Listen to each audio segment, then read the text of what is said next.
Good afternoon. Welcome to the Amprius Technologies fourth quarter and full year 2025 earnings conference call.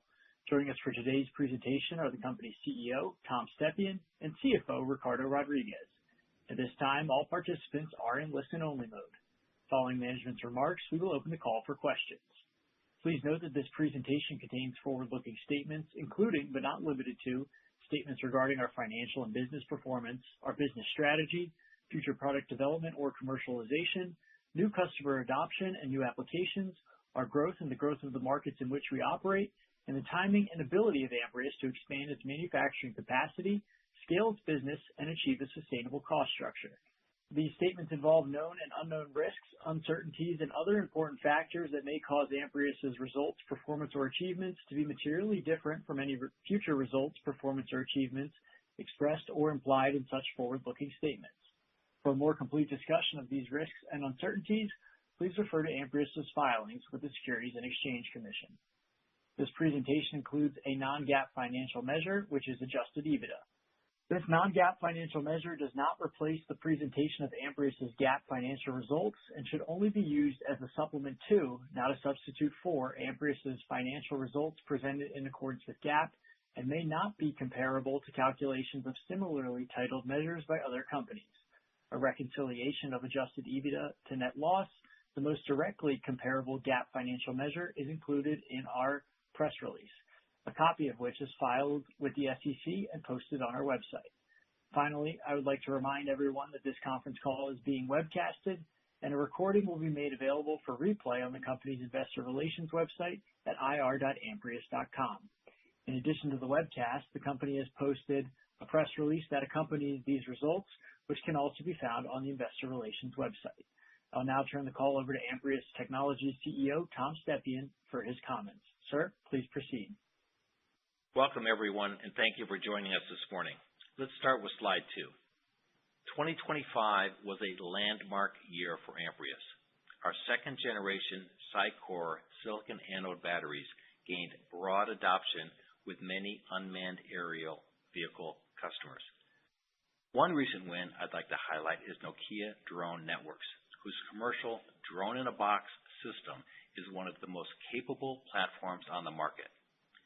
Amprius balanced cells provide Nokia drones with the burst power needed for takeoff and the sustained energy required for extended flight, ensuring obstacle avoidance, return to home, and other safety-critical subsystems remain powered throughout the mission. Our technology enables drones to fly longer, carry more, and operate in conditions once considered impractical, helping customers improve safety, reduce downtime, and increase mission value. In early January, we were honored to receive a Best of Innovation award at CES. Our silicon anode lithium-ion battery was selected from the thousands of entrants for delivering an industry-leading 520 watt-hours per kilogram. For perspective, that is nearly twice the energy density of conventional graphite-based lithium-ion cells. Our cells are lighter, longer, and stronger. In December 2025, the U.S. updated the National Defense Authorization Act. Under the revised NDAA, batteries used in Department of War UAVs must meet two key sourcing requirements.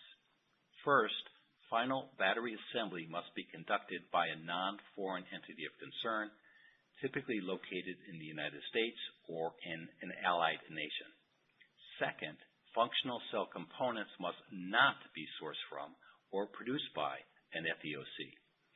For new DoW acquisition programs, both of these requirements must be met by January 1st, 2028, approximately 22 months from now. NDAA is important in the context of our contract with the Department of War's Defense Innovation Unit.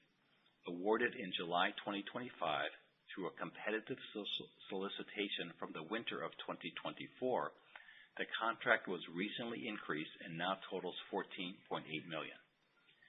The DIU contract provides prototyping funds for Amprius to accelerate production of NDAA-compliant SiCore pouch cells used in military unmanned autonomous systems. The contract includes milestones for supply chain diversification, pilot line expansion in Fremont, California, and the selection of NDAA-compliant contract manufacturing partners. Amprius is ahead of schedule on NDAA compliance. One of our South Korean contract manufacturing partners has been delivering cells to customers since September 2025. We have expanded the Amprius Korea Battery Alliance to 3 contract manufacturing partners, and in early January, we announced our first U.S.-based partner, Nanotech Energy, located in Northern California. I'm happy to report that our scorecard for the battery component sourcing is 11 out of 11. All internal SiCore components, anode, cathode, electrolyte, separator, and 7 additional elements, are now sourced from primary and secondary suppliers in NDAA-compliant countries. We are prepared to supply domestic cells to customers such as L3Harris Technologies, which delivers integrated solutions across space, air, land, sea, and cyber in support of national security. On the financial front, we completed our at-the-market financing facility during the fourth quarter. We also fully exited our Colorado facility and settled the remaining lease and expense obligations.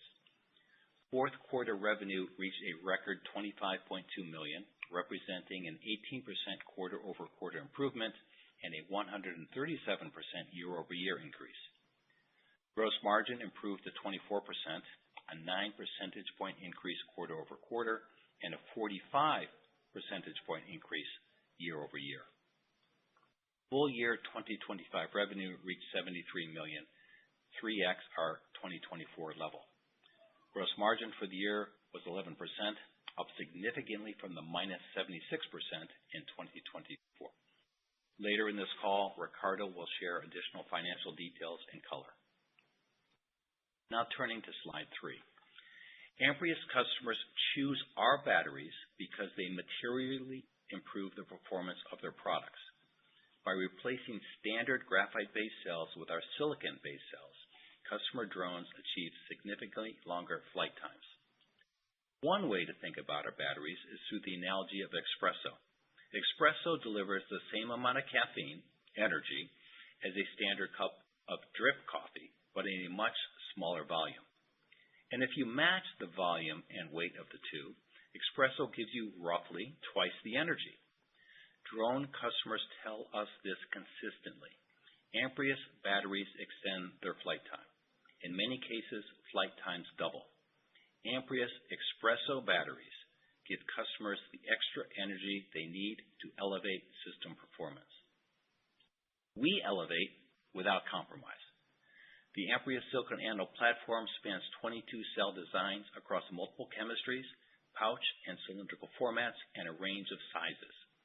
We have tuned and optimized cells for specific customer duty cycles, giving us the precision to deliver ideal solutions for energy-focused missions, the takeoff power required by air taxis, and applications demanding high cycle life. This tunability is a significant differentiator for Amprius.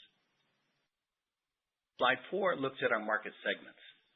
We serve 5 principal end markets. The first is UAVs, including drones used for defense, public safety, security, and logistics. Defense platforms that require high energy density typically support long loiter missions and are primarily ISR, intelligence, surveillance, and reconnaissance. Public safety drones are typically DFR, drone as first responder, systems integrated directly into 911 emergency workflows. In the U.S., more than 1,500 emergency departments now operate DFR programs as a part of real-time response operations. Drones are pre-positioned in fixed launch stations across the city and are dispatched automatically or semi-automatically the moment a 911 call is received. The objective is to get a camera over the scene in under 2 minutes, well before police, fire, or EMS units can arrive. Market segment number 2 is satellites and space. Satellite launch providers charge customers by the gram, making our ability to deliver the same energy at roughly half the weight, our espresso advantage, extremely valuable. Also, a division of Airbus, is a long-standing customer in this segment. Its Zephyr high-altitude pseudo-satellites are solar-powered aircraft that operate at 70,000 feet for months at a time. The persistent ISR capability that Zephyr provides is strategically important for both defense and commercial applications. Amprius cells are also gaining strong traction in light electric vehicles, including e-motorcycles, scooters, and e-bikes. Wins in this segment typically align with the launch of new models, so revenue tends to be lumpier than in other markets. This category also includes a healthy replacement and range extender subsegment, an area we are beginning to explore. Robotics is our fourth market segment, and while still early, it is developing quickly. Robot performance is closely tied to battery capability, and Amprius's tunable cells can deliver both the high power needed for tasks like lifting and the energy required to maximize time between charges. With strong growth rates and expanding use cases, this segment is highly promising. The final segment that depends heavily on our industry-leading energy density is the electric vertical takeoff and landing aircraft. eVTOL and other advanced air mobility customers are developing autonomous, point-to-point regional transport for both passengers and cargo.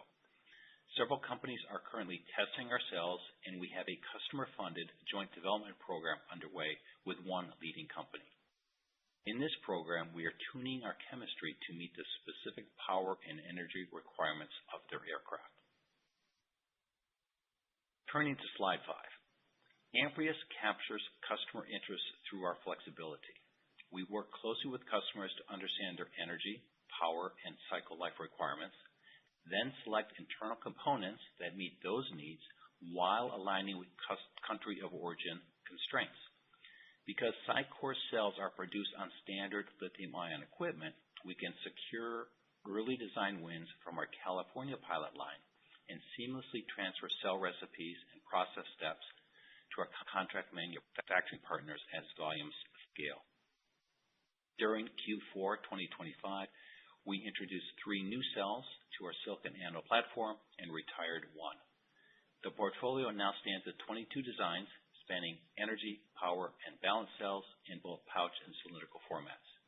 We continue to offer the tunability, speed, and flexibility our customers rely on. Now turning to slide 6. Increasingly, customers care about the country of origin for both battery cells and internal components. Much of this is driven by the NDAA requirements discussed earlier, and the impact now extends to non-defense customers as well.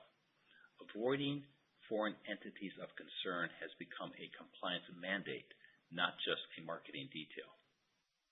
German teams are asking detailed questions about where cells are manufactured, where anodes and cathodes are processed, and where critical minerals originate. Fortunately, we anticipated this shift and began executing more than a year ago. In 2025, we announced our first NDAA-compliant contract manufacturer in South Korea, which delivered cells to customers just 1 quarter later. Last week, I was in South Korea with several of my Amprius colleagues, visiting component suppliers, checking in with current contract manufacturing partners, supporting new partners coming online, and meeting customers at our booth at Drone Show Korea. We still have work ahead on the NDAA supply front, with multiple contract manufacturers, 22 cell models, and 11 internal components. Aligning every variable is operationally intensive. But we got an early start, we invested wisely, and we consistently share our progress with customers. They understand our roadmap for both cell manufacturing and for cell content sourcing, and they respect our ability to deliver the right cell from the right location at the right time. On slide 7, we present our high-level cell roadmap.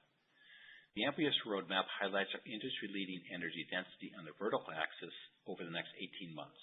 It organizes our portfolio into 3 cell types. High-energy cells, where long uptime drives range and usability. Key segments here include drones, robotics, and LEDs. Number 2, high-power cells, which deliver short, intense power burst. Applications include power tools, data center backup systems, and aviation platforms such as eVTOLs and drones that require power pulses for takeoff and landing. And long life balance cells, designed for applications that demand both power and energy along with extended cycle life, including eVTOL, satellite, and medical device applications. We routinely share this high-level roadmap and the detailed cell information behind it with customers. We listen closely to their needs, incorporate their feedback, and adjust the roadmap as required. Now let me turn the call over to Ricardo Rodriguez, Amprius' CFO. Thank you, Tom, and good morning, everyone.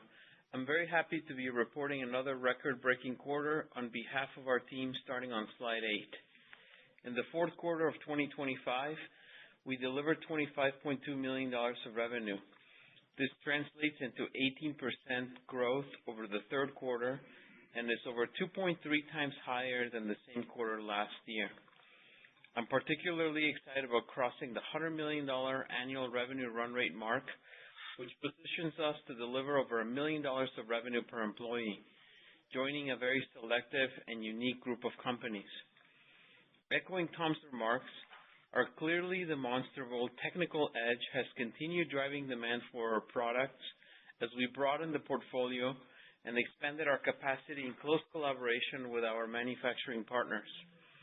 For the year, our revenues were $73 million, in line with our expectations, and just over 3 times higher than 2024. Our Q4 cost of goods sold at $19.3 million did not increase at the same rate as our revenue, thanks to a favorable product mix and higher volumes. This enabled gross profit margins of 24%, a significant improvement over our Q3 gross margin of 15%. Our lower Cymax line mix was now below 6% of revenues, providing a powerful driver of our gross margin improvements. For the year, our gross margins were 11%, reflecting a step change improvement over negative 76% gross margins in 2024 as our revenue from SiCore increased around the world. Our resourceful culture enabled the team to only spend $8.9 million of OPEX, which excludes a one-time charge of $22.5 million linked with our decision to not develop a facility in Colorado and the decommissioning of some equipment in Fremont. The quarter-over-quarter increase in OPEX of $900,000 was driven by a targeted investment in our sales and go-to-market efforts, along with the reallocation of some R&D expenses from cost of goods sold to OPEX as development services agreements are completed.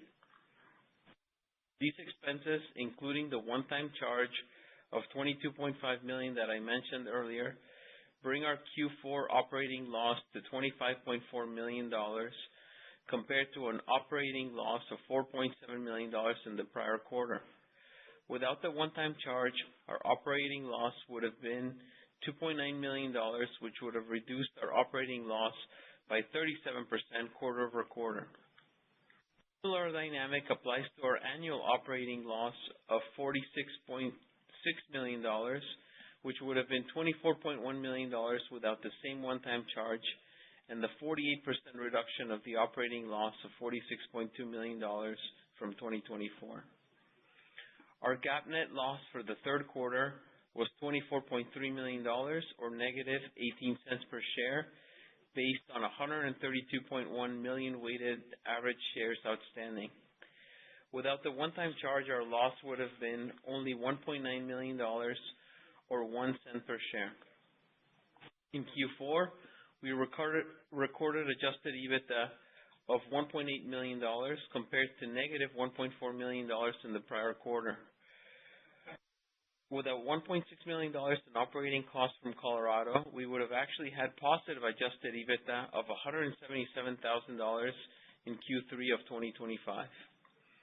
As a reminder, we define adjusted EBITDA as net income or loss before interest, taxes, depreciation, amortization, stock-based compensation, and other items that we do not believe are indicative of our core operating performance. In Q4, these adjustments included $1.2 million of depreciation, $1.9 million of stock-based compensation, $1.1 million of interest and other income, along with $1.6 million of quarterly operating costs linked to the Colorado facility. If we adjust our EBITDA for the cost that we will now not be incurring in Colorado, our adjusted EBITDA in 2025 would have been negative $5.3 million, reducing our EBITDA loss by 77% year over year and putting us on a path to have positive adjusted EBITDA above our current revenue run rate. As of the end of 2025, we had 134.5 million shares outstanding, which was up by 4.1 million from the prior quarter. The change includes approximately 2.3 million shares issued from option exercises and RSU vesting, along with 1.8 million shares issued under our at-the-market offering program. Now turning over to cash flow on the balance sheet. We ended the third quarter with $90.5 million in cash and no debt. The main drivers of cash flow in the quarter were the following. One, $3.5 million used in operating cash flow, which was mainly driven by a near-term $1.8 million increase in accounts receivable and a $2.1 million increase of inventory.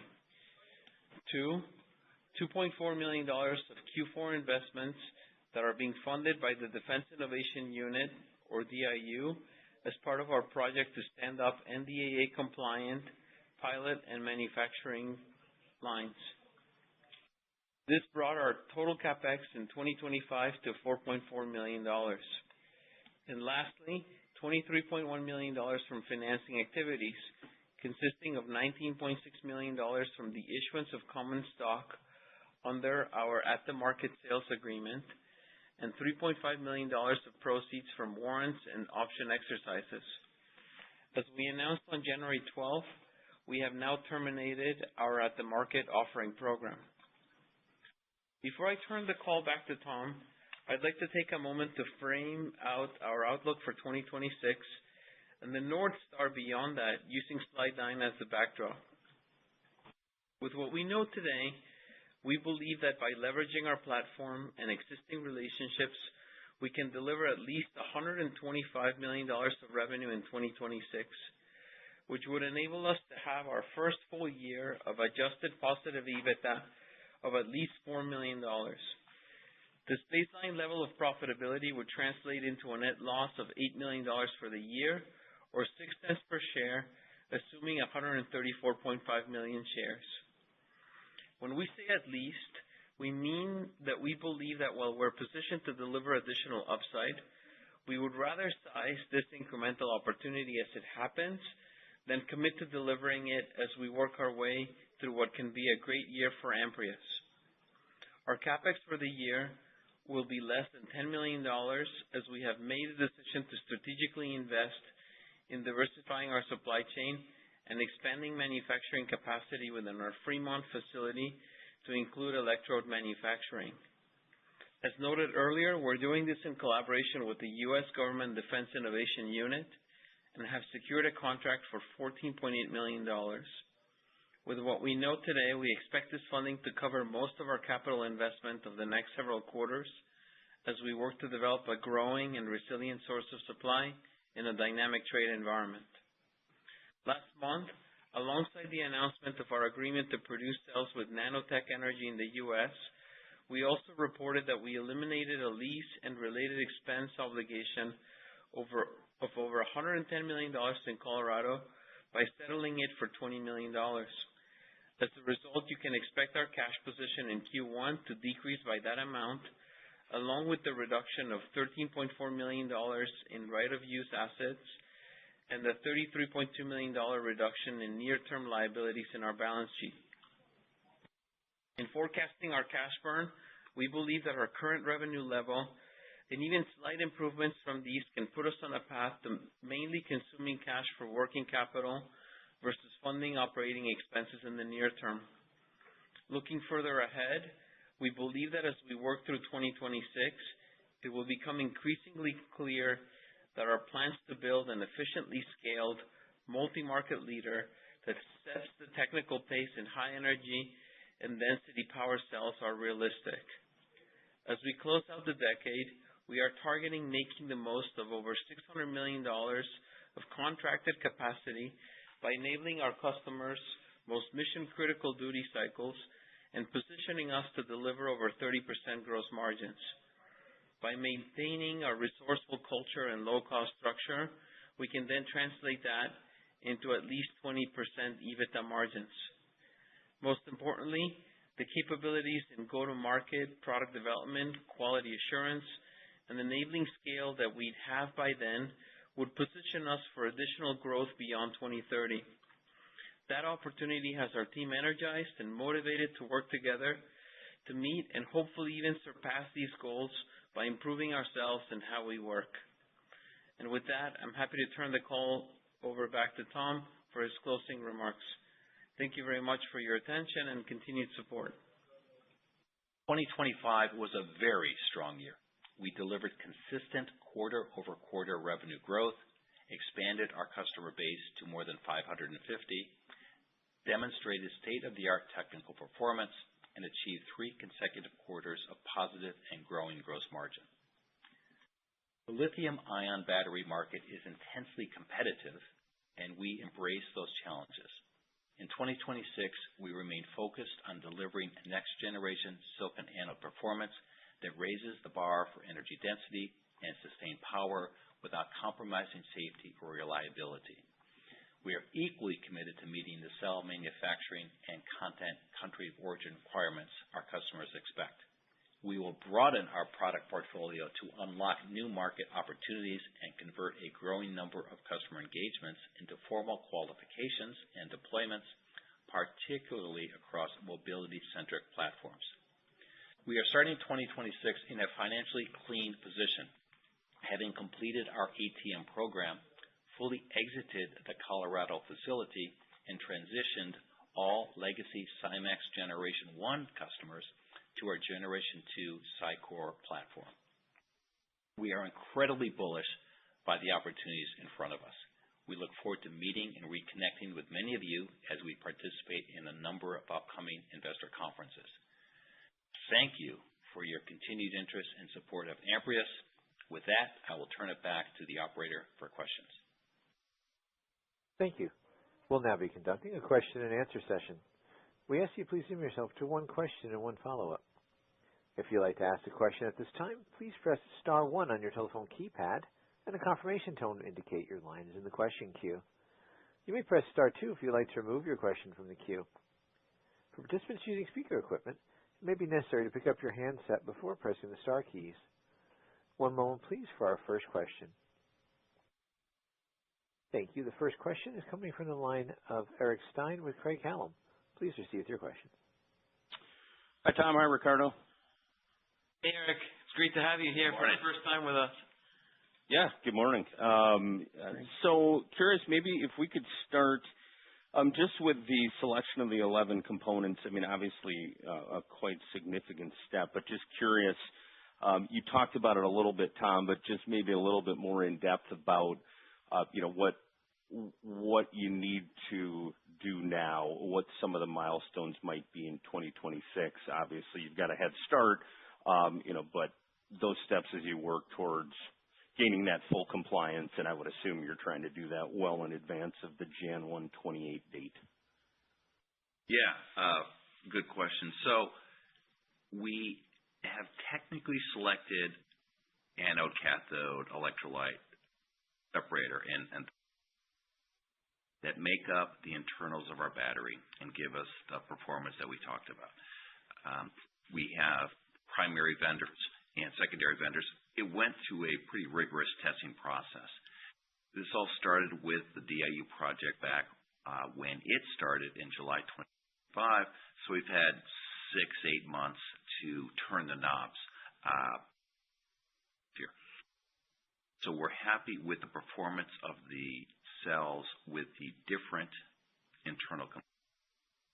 In fact, in some cases, we see slightly improved performance compared to the legacy components. So that is where we are today. The work that remains includes productizing and getting all of those new suppliers under multi-year agreements part of what I was doing in South Korea last week is talking to some of those suppliers because Korea is, outside of China, is probably the second largest country in terms of suppliers. There's ones in Japan, there's suppliers here in the U.S., et cetera. So we need to put those agreements in place, make sure that we can operationalize it, get to deliver their components to our contract manufacturer. So there's some operational work, there's some supply chain work that is still on our plate to complete to finally deliver full sales at the quantities that our customers are demanding. Got it. But so it sounds like you're really through all the technical or the engineering side of it. It is now more about just making sure that, yes, you've qualified those sources, but can you, do you have those locked down to be able to incorporate those in your products for, obviously much larger volumes? That's a good way to summarize it. The heavy lifting on the technical side is done, and now it turns over to our operational folks who need to do exactly that and get the suppliers on. Okay. Yeah. Yep. Appreciate that. And then just maybe for my follow-up, saw the first Gauntlet awards under the Drone Dominance Plan, and I know there were 25 awardees. I don't know if you're able to, give specifics or any color around this, but, of those 25 awardees, just kind of curious, how many of those are your customers? How do you view that as an opportunity? And then obviously just your outlook for the next steps under the executive order. Yeah, the Gauntlet 1 of the Drone Dominance Program had 25 invitees. We should see here in the next couple days the results of the actual fly-off that has completed. Our understanding is that it was done last week, and there's a down select going up. We are all over that in terms of understanding where is Amprius inside in each of the 25. We are looking forward to understanding the official down select list that, again, as I mentioned, should be. So that's where we are. Stay tuned on specifics. I think as that list is published, we may be able to talk about it. Understand there's a second, third, and fourth gauntlet, so this will happen over the next 18 months or so. This is early, but we feel good about where we are today. Okay, thank you. Thank you, Eric. Our next question is from the line of Austin Bohlig with Needham & Company. Please proceed with your questions. Hey guys, thanks for taking my question and congrats on the great results. I just wanted to dive in to the new customer wins. Historically, this was a metric you guys were giving. In the deck, it says that you're working with 550 customers. So my question is it fair to assume you guys added over 100 new customers in the quarter? And then just trying to get a sense of where they are in volume production. Are we still kind of in the early design phase for the majority of these? And when do we get to those high volume production? It is fair, Austin, to assume that it's more than 100. It was 444 in the last call in November. You said 550. So yes, we continue to add to that. We have both repeat customers, of course, which is an interesting that we've earned the trust and continue to grow that, and we continue to expand the funnel with over 100 new ones. In general, the 100 new ones are new. Right? Some of these are a couple hundred cells for testing, come from their Fremont pilot line, which is set up for exactly the win that is up. So we keep track of those because we're planting seeds.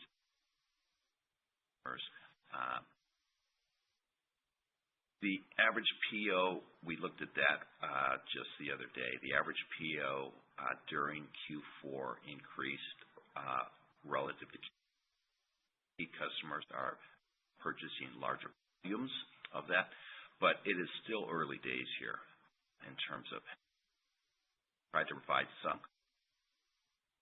You can obviously do the math on our revenue, single-digit market share in these markets, growing, of course.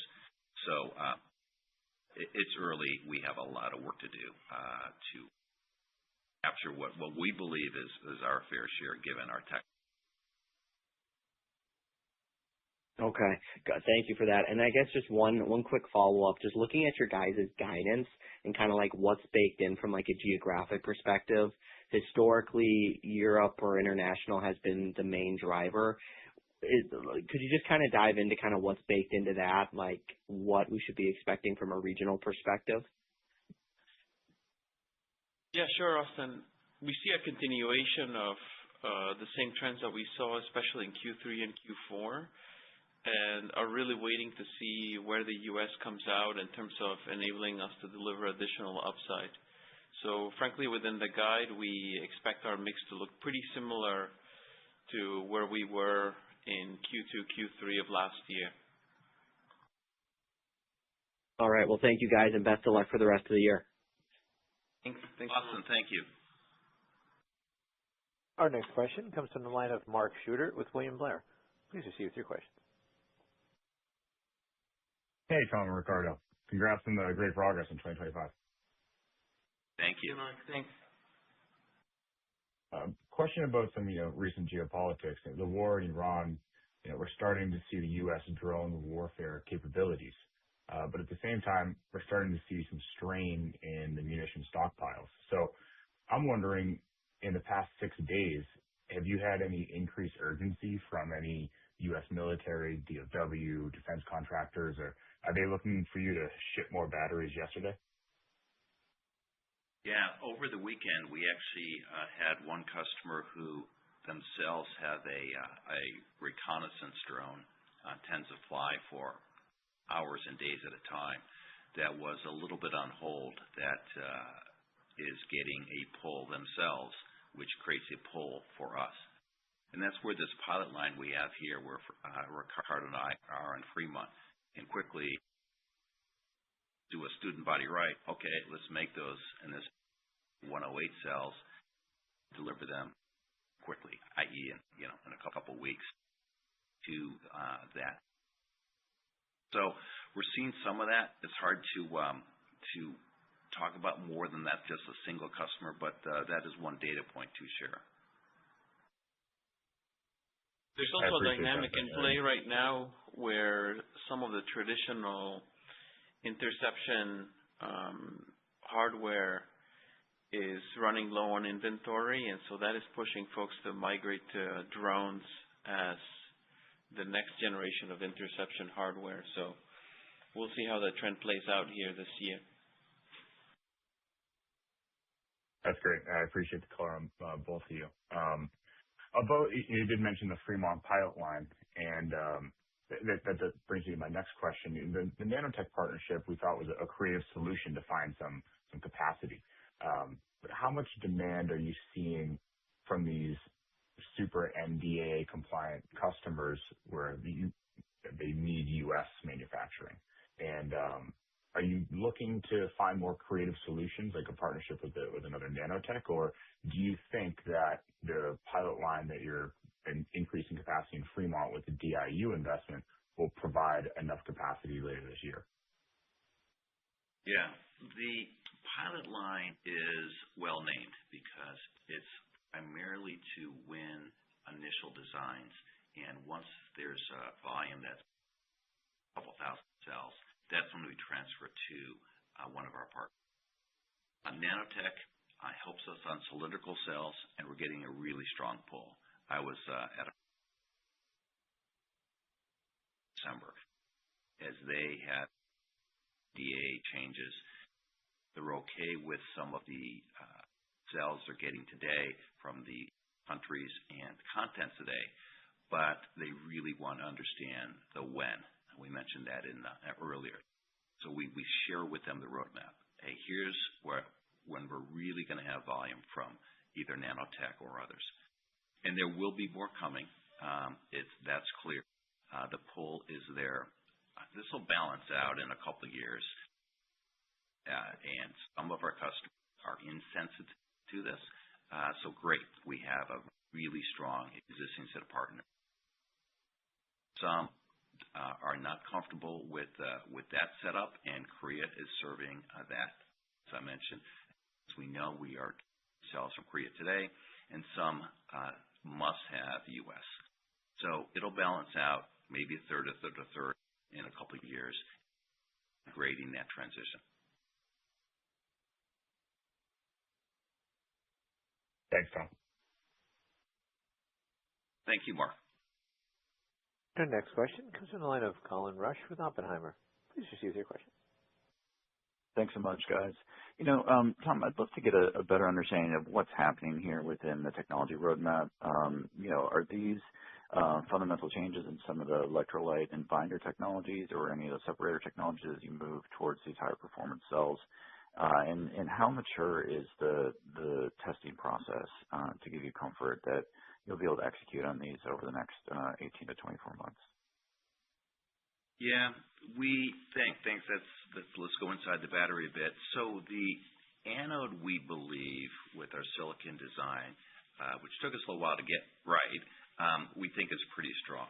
So the big question is, okay, why can't we go above 450, 500, depending on the cell type, watt-hours per kilogram? Is that some of the other components, as you allude to? So there's knobs being turned by our R&D folks, primarily on the cathode. The thinking is that cathode may be slowing down the overall package. So there's some work being done.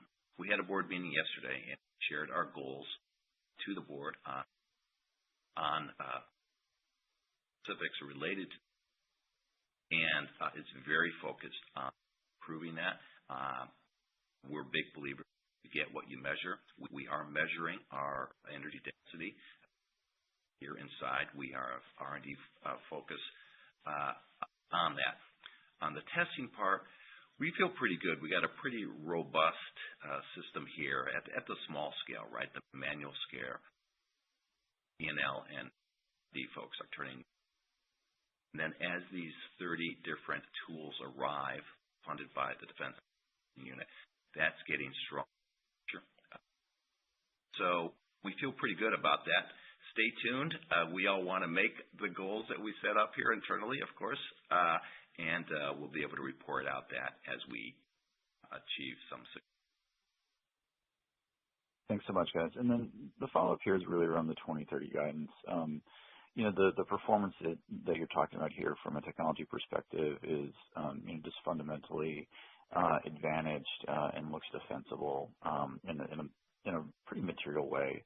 And the target markets that you guys are looking at are so much larger than what it looks like the target is for 2030. So can you talk a little bit about the considerations around the pacing of growth, pricing and margin, kind of internal targets as you think about growing this platform and doing it sustainably? How should we think about the key gating items and how we should think about potential acceleration relative to those targets?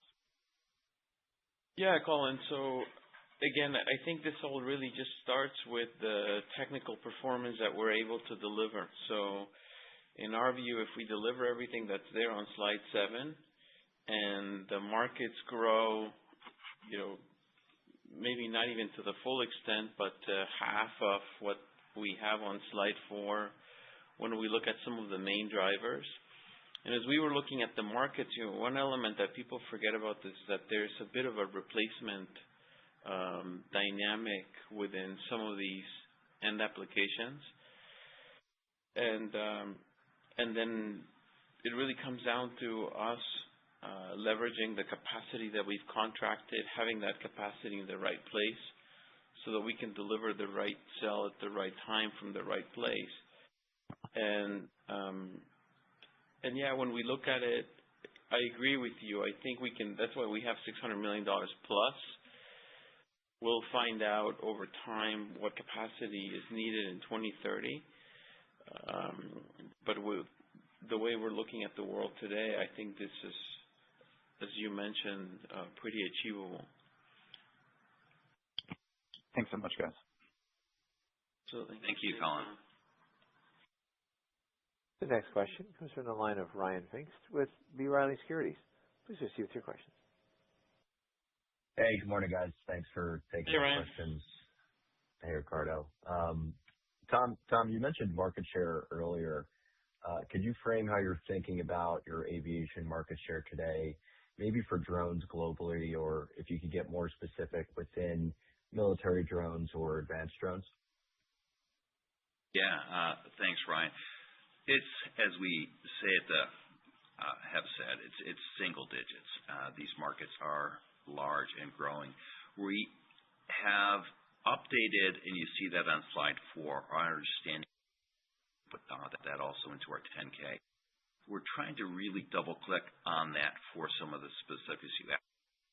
Drone taxonomy is groups 1 through 5. Okay, we know that batteries are used in 1, 2, and half of 3, but not in 4 and 5.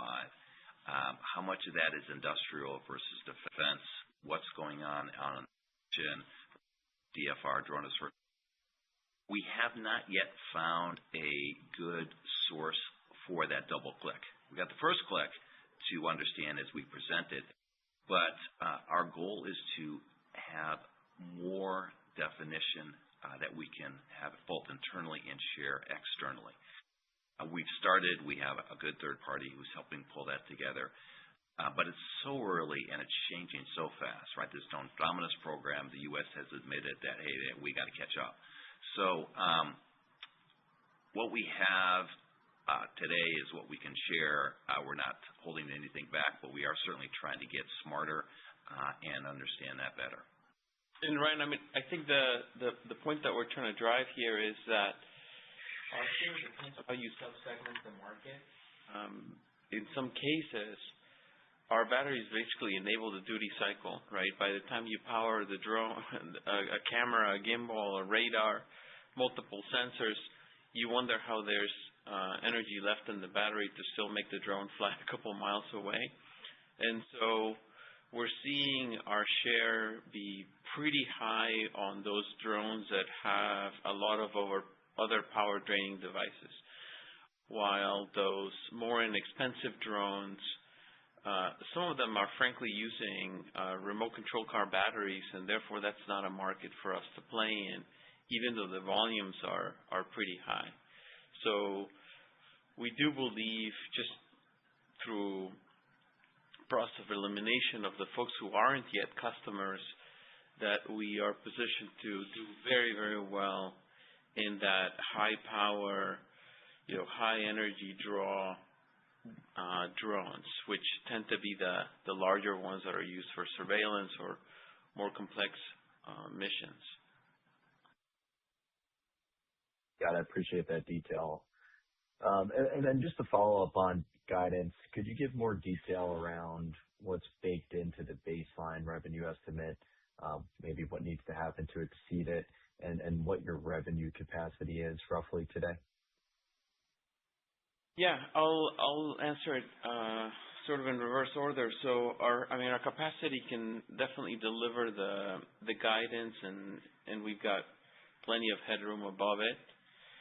What's baked in our assumptions is what we see from current customers and some prospects that we're looking to convert here into customers in Q3 and Q4. Sort of going back to Austin's question, we still see the UAV market accelerating and from being pretty well established in Europe. And what isn't baked in fully just yet is any upside that could come from additional drone production and sourcing here in the U.S. So in our guide, we're still assuming that the mix is meaningfully outside of the U.S. for 2026. And as I said, we'll size the upside here as we deliver it, because there are some pretty quick decisions being made on the U.S. side around what this demand could be. Just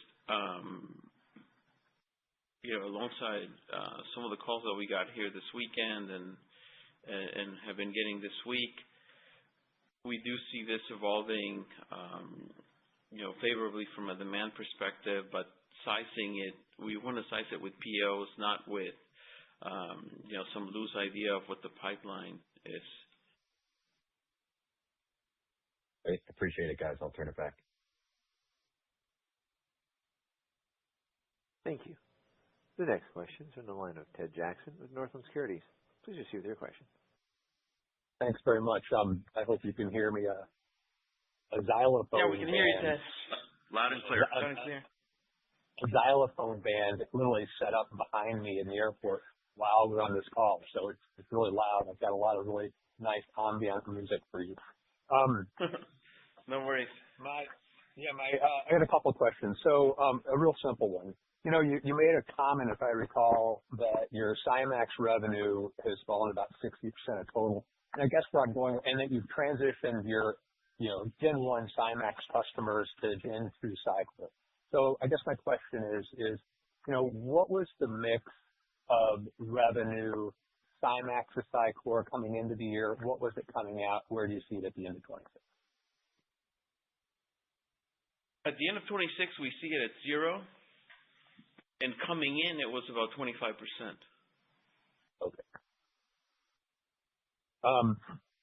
Then my next question, with the NDAA compliance success that you've had, in terms of getting all your suppliers in place and your contract manufacturing in place, where do you think you stand in that process vis-a-vis the market as a whole? Do you think that are you in a pack? Are you I get a sense you're either in a pack with everyone else, or probably perhaps you're a few lengths ahead. Maybe some kind of thought with that. And then do you see the ability to get there first as a competitive advantage? And then I've just got one more behind that. Yeah. So we think that we are near the front. It's hard to know whether we are at the front. Every battery manufacturer got the memo and is looking to serve. We tend to take only the paranoid survive, so we never really want to think of ourselves as being at the front.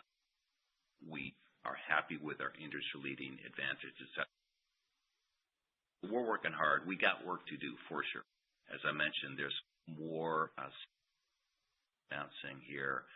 Work's underway. You can imagine that there's a lot of effort, long before they get announced. So we're happy with where we are. We are very focused on making sure that we keep up with us because it's market. So happy, but work to do. Okay. And then my last question, just looking over at slide 4, over to the right, where you have your OEMs and key market players. You have a lot of corporate logos up here. Have all of these logos, in some form or fashion, sampled or looked at the Amprius product? Are they, customers or, how much do you give, someone with this, like, some of them you've clearly announced as customers, some of them you have not. I guess the question is, are all these people that you actually have taken your battery in the past for some form or fashion? Yeah, you're right. Some are customers. The title of that column on slide 4 is appropriate, key market players. So some are customers that we can talk about publicly. Some are potential customers where we are in testing, and other ones we have to earn their trust. So that's the mix that we have on that right-hand column. So in general, these are all folks who we see logical. It'd be logical for them to buy cells from us, and they may have bought cells at low volumes for testing as well. Yeah. Okay. I'll step out of line. Thanks very much, and congrats on the quarter. Thanks, Ted. Thank you. Our next question is from the line of Derek Soderberg with Cantor Fitzgerald. Please proceed with your question. Yeah. Hey, guys. Thanks for taking the questions, and my congrats as well on the results. First one on the Nokia. Hey, the first question is on the Nokia drone networks. Is this sort of a single product win, or or is it more of a platform win? Can you talk a bit about the unit volumes and ramp timing for that? And then, as we sort of look into exiting the decade, and can you sort of talk about how large the opportunity would be with the Nokia piece? We like Nokia, Derek, because it is a communications platform generally, right? Our understanding of this platform is that it's able to beam 5G signals, difficult to reach places where you can't cellular and easily install.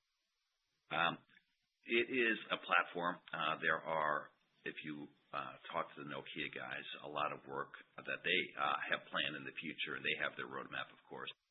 We don't tend to break out specific customer volumes and share those. We do like this because it emphasizes what we say, right? This espresso advantage as we tried to. Nokia drones with our batteries can fly 40-50% longer, and other customers twice the flight time compared to just standard batteries. That's what led them to us, and in that same camp. Got it. That's helpful. And Tom, you've got a validated technology, hundreds of customers. You've been commercial for 7-8 years now with Fortune 500s. You really have had a head start, at least in the drone opportunity. How do you think you can best leverage that position to really accelerate the growth of the business? Thanks.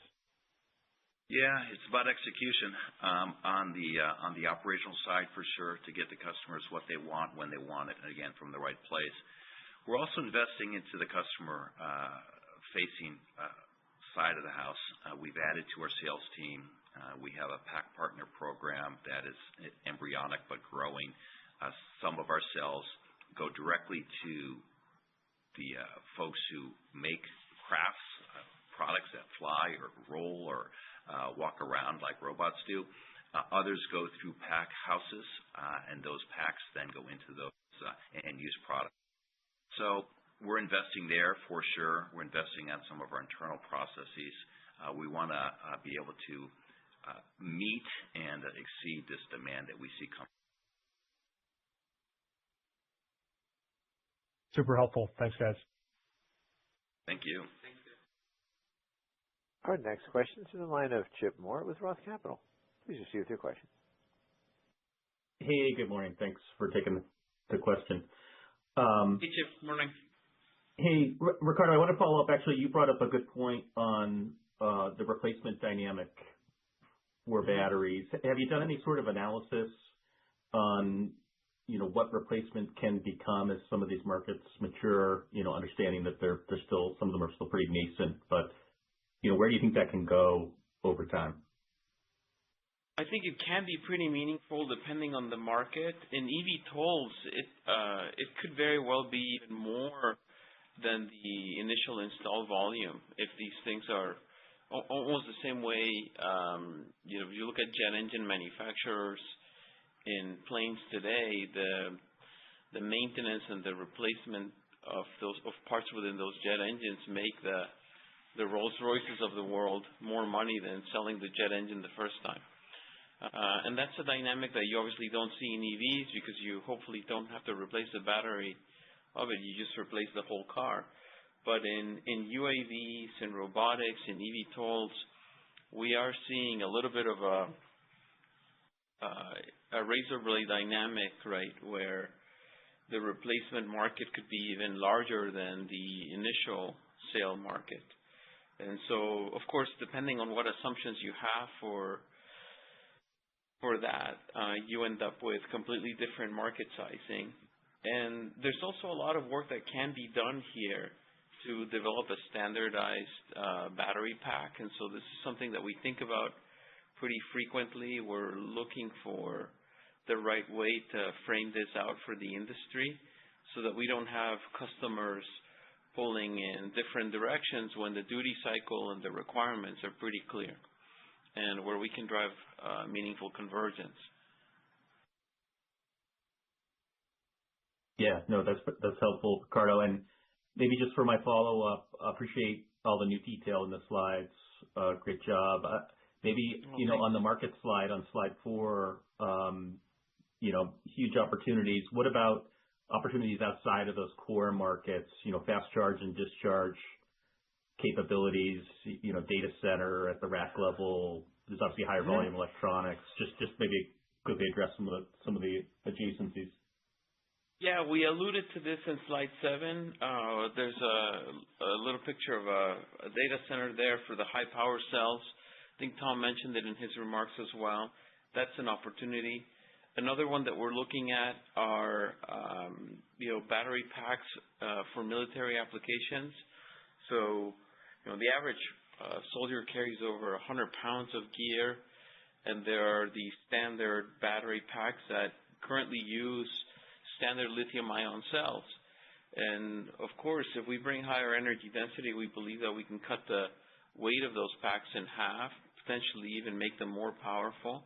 And if you combine them with something like a supercapacitor, you can even trim the upper bounds of power peaks that tend to degrade batteries further. So theoretically, we could cut the weight of those things in half or double their capacity, and then at the same time almost double the life of those battery packs, therefore reducing the need to replace them as frequently.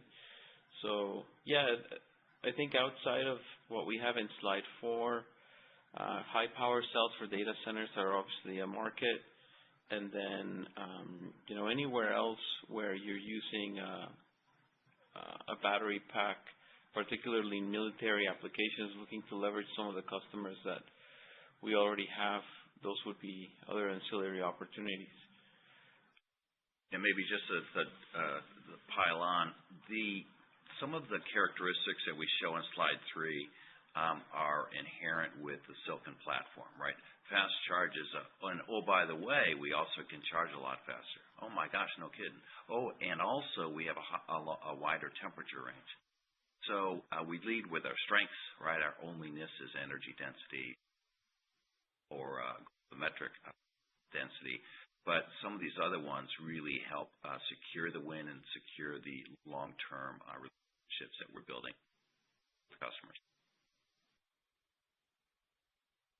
Excellent. Thank you very much. Thanks, Chip. Thank you. Our last question comes from the line of Amit Dayal with H.C. Wainwright. Please proceed with your questions. Thank you, guys. Good morning. With respect to hey, Ricardo. I'm doing well, thank you. With respect to trying to bring sort of manufacturing costs down or the price of the batteries down, do you have any room, as you iterate on your side, and how much of that may come from sort of the engineering side, from your end versus what the contract manufacturers can support you with? Yeah, so certainly design is a big lever on the for sure. Volume plays a part also, and as we get some of the volumes up, there's some pricing that we see with the 11 suppliers we have. And then we're getting into that, as we mentioned, as we go full NDAA with the contracts and the negotiations with suppliers on the 11. So we're in the midst of some of that. But the good news is that volumes are increasing. That's a big lever. And we'll see that when we do talk to customers and they are insisting on U.S., that's where this interesting dynamic comes in, where they want U.S., but they want pricing. So we tend to have a little bit of an arm wrestle. But in general, we're happy with the margins we see, and you, of course, understand the guidance on I think we can get. Yes, understood. Thank you, Tom. And then just last one from me. In terms of your balance sheet, looks really, solid with over $90 million in cash. Looks like at this point, you really don't need to tap at the ATM anymore. What, and especially going into sort of a capital light strategy with Colorado out of the picture now, what are the uses of that cash that we can think of, that could maybe accelerate sales or product development? Any color on that would be helpful. Thank you. Yes, I mentioned in my remarks, Amit, with the current balance sheet, we are really only looking to fund working capital. As I mentioned, our CapEx will be funded by the DIU here in Fremont. Any little bit of incremental CapEx that could be needed at the contract manufacturers to accelerate production if demand ramps up even beyond our expectations can also be funded by the balance sheet. We're also looking at putting in place a working capital line with some of our banking partners to further scale the balance sheet. And then, yeah, as you mentioned earlier this year, we put out an announcement saying that we are basically done with the ATM. I think the ATM did its job over the last 2 years. And right now, as you mentioned, the balance sheet is solid. We think our current strategy is more than fully funded. Understood. Thank you, guys. That's all I have. Thanks so much. Take care, Amit. Thanks, Amit. Thank you. This concludes our question and answer session. I'll now turn the floor back to management for closing comments. Thank you so much for joining us on the call. Stay tuned. We look forward to meeting some of you on the road here as we attend a couple of investor relations events, and be well. Thanks for your support. Absolutely. As we talked about, 2025 was a great year. We think 2026 can be even stronger as we play to our strengths, our energy density, and continue to push new products, expand our portfolio, respond to the country of origin request. We're in a fortunate position. We're certainly in it to win it, and we appreciate your support. Thank you. Ladies and gentlemen, this will conclude today's conference. You may disconnect your lines at this time and have a wonderful day.